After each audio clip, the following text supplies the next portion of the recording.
नमस्कार, स्वागत है आप सभी का द बिहार टॉप में। मेरा नाम उदित तारन है। 4 जून को देश के लोकसभा चुनाव का परिणाम आया।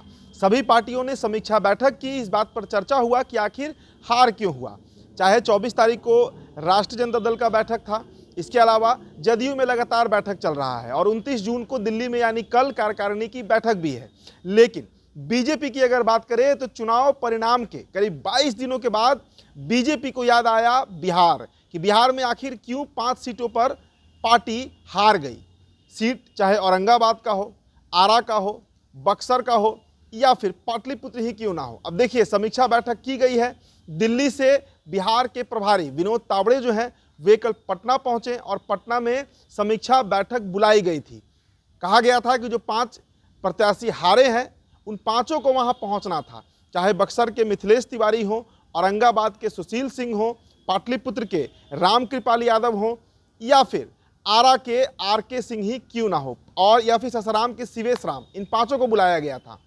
लेकिन मात्र 2 ही प्रत्याशी जो हैं वो मीटिंग में पहुंचे हैं, जिनमें शिवेश राम और मिथिलेश तिवारी का नाम सामने आया है। बड़ा सवाल ये उठाया जा रहा है कि आखिर बीजेपी के जो 3 प्रत्याशी थे, पाटलिपुत्र से रामकृपाल यादव, आरा से आर.के. सिंह और औरंगाबाद से सुशील सिंह, वे इस मीटिंग में क्यों नहीं पहुंचे।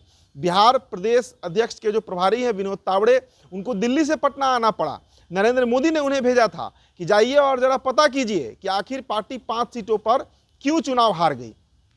बड़ी खबर यही निकलकर सामने आई कि 3 प्रत्याशी नहीं पहुंचे हैं। अब देखिए, इसको लेकर बीजेपी में तरह तरह की अटकलें लगाई जा रही हैं। कहा जा रहा है कि जो प्रत्याशी नहीं पहुंचे हैं, चाहे आर.के. सिंह हो, सुशील सिंह हो, ऐसे नेता जो हैं ये बीजेपी से नाराज चल रहे हैं। लेकिन बड़ा सवाल यही है कि पूर्व में ये सांसद रहे हैं, तो आखिर ये नाराजगी कैसी है। क्या बीजेपी के अंदर सब सही चल रहा है। एक तरफ अश्विनी चौबे हैं जिन्होंने सम्राट चौधरी के खिलाफ मोर्चा खोल दिया है। ऐसे में अब जो समीक्षा बैठक से जो बातें निकलकर सामने आई वो भी आपको हम बता देते हैं।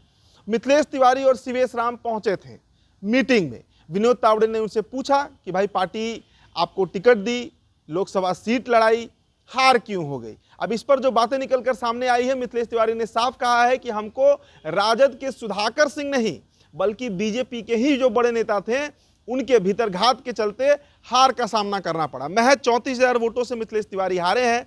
कहा जा रहा है कि अश्विनी चौबे जो हैं वे मदद नहीं किए मिथिलेश तिवारी के। देखिए, बक्सर से 2 बार से लगातार 2014 और 2019 में अश्विनी चौबे सांसद रहे हैं, भारत सरकार के मंत्री भी रहे हैं और उनका टिकट काट कर इस बार मिथिलेश तिवारी को बक्सर सीट का टिकट दिया गया था।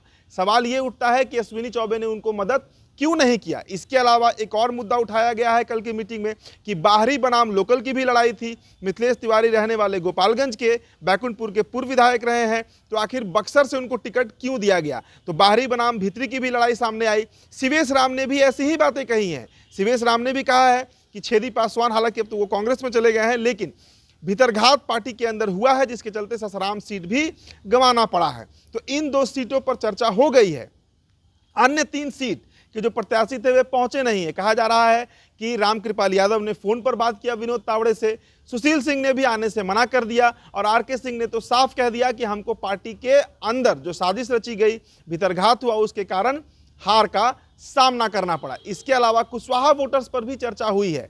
कहा जा रहा है कि बीजेपी कुशवाहा वोट बैंक जो गंवा रही है, जो कुशवाहा वोट बैंक धीरे धीरे आरजेडी की तरफ शिफ्ट हो रहा है, उसको लेकर भी टेंशन में है। तो कहीं ना कहीं बीजेपी के अंदर मंथन का दौर चल रहा है। बीजेपी बिहार को लेकर काफ़ी सचेत है और खासकर जो शाहाबाद का इलाका है, चाहे आप कैमूर कहिए, ससाराम कहिए, बक्सर कहिए, भोजपुर कहिए या काराकाट कहिए, इस इलाके में बीजेपी और एनडीए का पूरी तरीके से सुपरा साफ हो गया है। तो ऐसे में इस बात को लेकर बड़ी टेंशन में बीजेपी है कि आखिर शाहाबाद में कैसे अपनी पकड़ मजबूत की जाए। शाहाबाद की बात करें तो 4 जिला आता है, करीब 24 विधानसभा सीट है और इन 24 विधानसभा सीटों में 2020 का जो विधानसभा चुनाव हुआ था उसमें मात्र 2 सीट पर ही एनडीए जीत पाई थी। 22 सीटों पर महागठबंधन जीत गई थी। तो इस इलाके पर बीजेपी का पकड़ पूरी तरह खत्म हो चुका है और इस पर खासा फोकस करने के लिए विनोद तावड़े ने कहा भी है।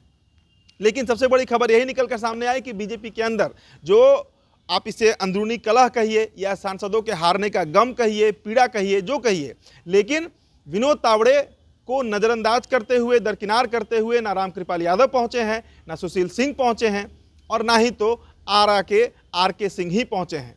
तो देखिए इस पर अब बीजेपी क्या फैसला लेती है, केंद्र नेतृत्व जो है उसका फोकस बिहार पर है, चूंकि विधानसभा चुनाव कभी भी हो सकता है। जिस तरीके का माहौल बना हुआ है, नीतीश कुमार चाहते हैं कि महाराष्ट्र के साथ ही बिहार में विधानसभा चुनाव हो जाए। ऐसे में पार्टी कहीं लड़खड़ा ना जाए। एक तरफ अश्विनी चौबे हैं जो लगातार कह रहे हैं कि पार्टी अपने बल पर चुनाव लड़ेगी, और एक तरफ बिहार बीजेपी की वास्तविक स्थिति, जमीनी स्थिति इस लोकसभा चुनाव में सामने आ चुकी है। फिलहाल इस रिपोर्ट में इतना ही। मेरा नाम उदित तारन है। बहुत बहुत शुक्रिया।